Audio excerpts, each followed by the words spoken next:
Fellas, AC here, welcome to another review. Before that, Merry Christmas to all of you. And some of you know this, today's my birthday as well, so I thought I'll celebrate my birthday with you all. And I've got a 10 out of 10 legendary fragrance. I prefer to call it a Colossus. This is a colossal fragrance. This is a fragrance which will go down in history as one of the greatest fragrances. Leave alone the fact this will go down in history as one of the greatest Guerlain fragrances. And it is the Vintage Guerlain Heritage EDT. Now, I'm a little bit conscious of reviewing vintage fragrances. The reason being, whenever I review vintage fragrances, those videos don't get enough views and likes. Now, I want to change that. I want your help, your support in changing that, because I want to review vintage fragrances. I've got tons of vintage fragrances, and the reason vintage fragrances are worth it is because you learn a lot. Wearing them, enjoying them, you start to appreciate how perfumery has evolved over the years. So support me in that if you can. Now, Heritage EDT. Now this came out in 1992, and the parfumer is Jean-Paul Guerlain, the last Guerlain.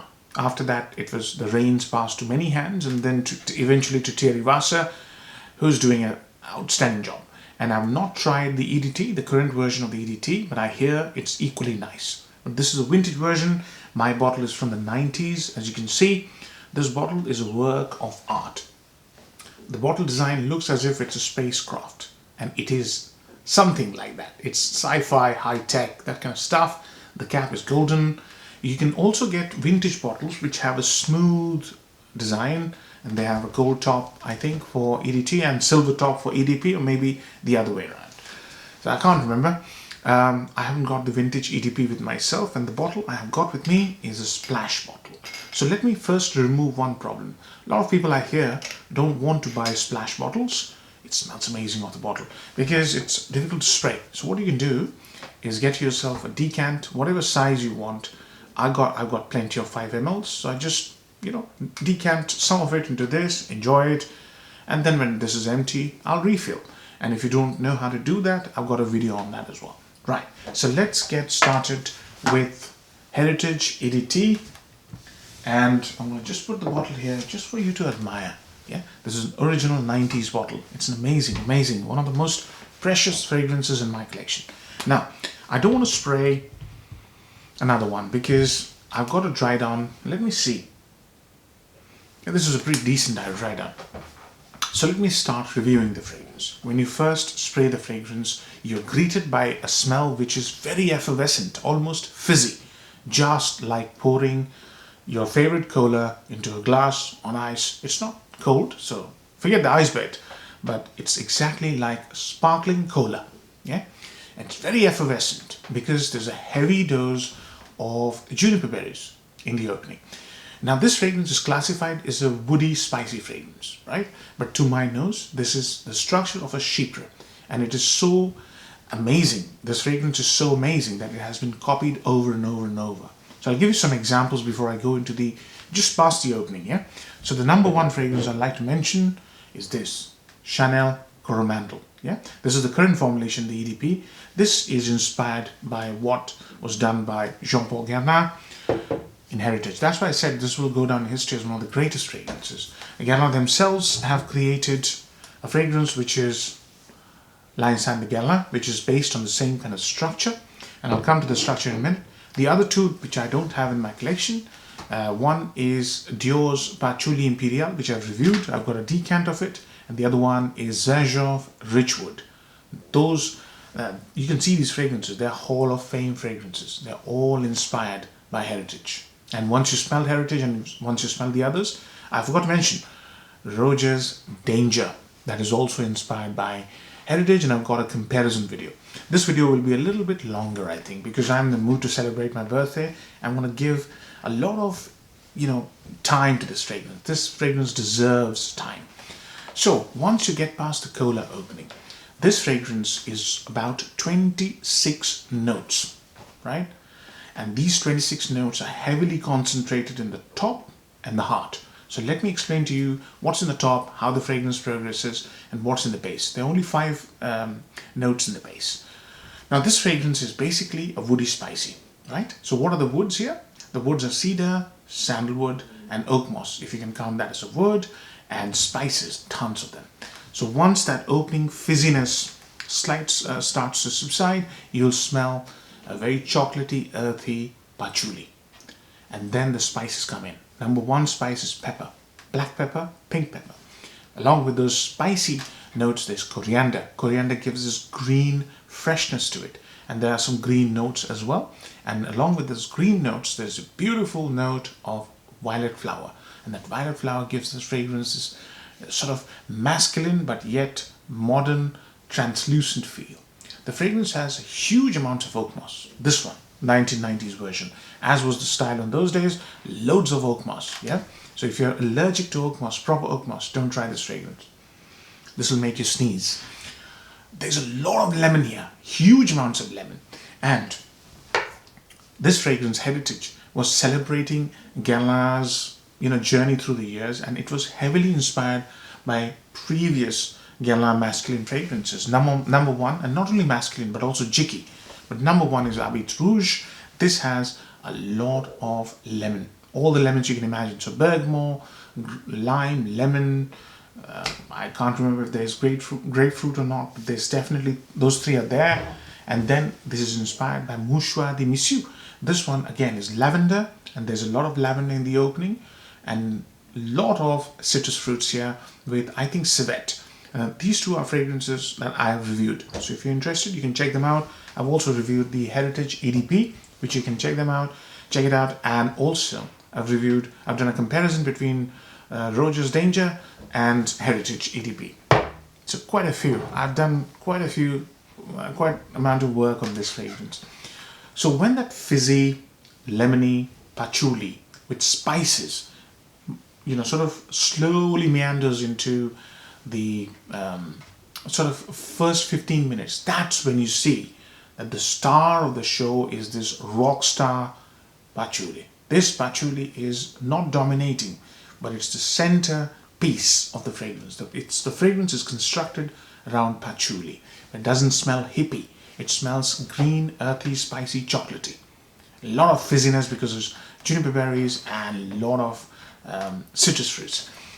Then joins the party the woods. The woods start to come through, but before the woods take hold, there are 5 florals. Those florals are giving the fragrance that balance, if you like, between those spicy, lemony fizziness and the earthy, dark patchouli and amber and sandalwood and cedar in the base. It's basically balancing. That's why I think it's a chypre, because chypres have a big floral heart. So there are 5 florals here out of the 26 notes. I can't remember all of them, but I can remember Lily of the Valley. It's very nice. Violet flower, rose, geranium, and I can't remember the other one. But anyways, jasmine. That's the one. Jasmine gives this fragrance a leathery, indolic feel. It's not animalic, slightly indolic. I can hardly smell any rose, but I can definitely smell Lily of the Valley. And Lily of the Valley has a leathery, talcum powder-like smell, a little bit powdery. This has got a smell of tincture. Initially, for the first 2 or 3 hours, the smell of tincture. And I get this in every Heritage I've tried. So that tincture smell might put you off. If it doesn't, great. It doesn't bother me at all. In the later try down, then again, the sandalwood, patchouli, the spices, they all mix together. This fragrance is so beautifully blended that you can't pick up individual notes like that. But if you focus, you sit down and focus and wear it hundreds of times, then you'll start picking up nuances. Sometimes I pick vetiver as well. And sometimes I pick lavender. Normally lavender is completely, you can't smell lavender. Lavender is there, but you can't smell lavender. So it's a magical fragrance, 26 notes, what a journey. So, pros and cons. Number 1 pro of this fragrance is this has been created with absolute perfection in mind. This fragrance everything has been given to this fragrance, because it was trying to celebrate Guerlain's heritage. And this fragrance will give you an experience that is so difficult to get nowadays. 26 notes, all the transitions I mentioned, little nuances here and there. This fragrance is joy in a bottle, number one. Number two, if you're looking for charismatic, masculine fragrances that are completely away from the league, that are confident enough to stand on their own and have a personality of their own, have a voice of their own, that sort of fragrances, very individual fragrances, unique, this fragrance will really impress you. Number three, if you're a fan of masculine fragrances that harken back to the old days, with oak moss, with woods, with florals, and lots of different characters, this masculine will impress you. Even in its current formulation, I know Thierry Vassa doesn't play around with the classics, so this might impress you. So those are three upsides, if you like. Number four upside is this is a historical fragrance. It will continue to grow in popularity amongst serious connoisseurs. If you're a collector, if you're a connoisseur, you will like it. If you're not, don't bother, because I'm sure you won't bother with this, because you'll be too busy getting fragrances that give you a compliment, right? And everything in life is not about compliments. Downsides. Number one downside, this fragrance has that tincture smell, and because of oak moss, it is from a different era. So this fragrance can smell a little bit difficult to carry for people who are more used to modern fragrances. Oak moss always does this, yeah? And plus that tincture smell. It will be difficult for some people to carry it. So test it out if you can ever get a bottle. And I tell you what, if you really want to be a serious collector, you need to have a vintage bottle of the EDT. Number two, occasions. You will also have difficulty figuring out when to wear this. Cold weather suits this fragrance. Patchouli, sandalwood, cedar, loads of florals. So cold weather is suitable, but not necessary. I've worn this in hot weather, summertime, evening. Smells brilliant, very different, but doesn't last as long on the skin in summertime. Tends to fly off. Number three, downside of the fragrance could be the availability. I'm reviewing a vintage fragrance. Vintage fragrances are very hard to find. You will have to be persistent. Over the years, you'll figure out that you have to have a hunter's mentality to hunt down a real, unique vintage fragrance. So stick with your passion, you'll find it. Number four downside would be lack of compliments. I never have received any compliments from females, but from my work colleagues. One of them, in my previous firm, he was a senior partner, and senior partners in consulting are like MDs, yeah? And we were having a conversation about a client meeting, and he sort of, after the client meeting, he just patted me on the shoulder and said, great show today. By the way, you smell amazing, man. What are you wearing? So that's coming from a guy who's sitting at an MD level. So this fragrance, you have to have a certain type of taste to appreciate this fragrance, certain type of personality to carry this fragrance. A personality who's very confident. Don't really care about what people think. I'm going to wear this. I wore this to a client meeting. I don't care. I know how to carry this fragrance. So that's the personality of this fragrance. Seasons. As I covered, I think mostly it's cold weather. Sometimes, if the mood takes you, you can wear it in summer evenings. Age groups, mature. This fragrance is 35 plus. This is an achiever's fragrance. You have to have some sort of gravity, achievement, experience under your collar to actually get this fragrance and make it work for you. So, marks out of 10, I've already told you, 10 out of 10. Perfect 10. This is a colossus, right? Hope you enjoy the review, fellas. Take care. Bye-bye.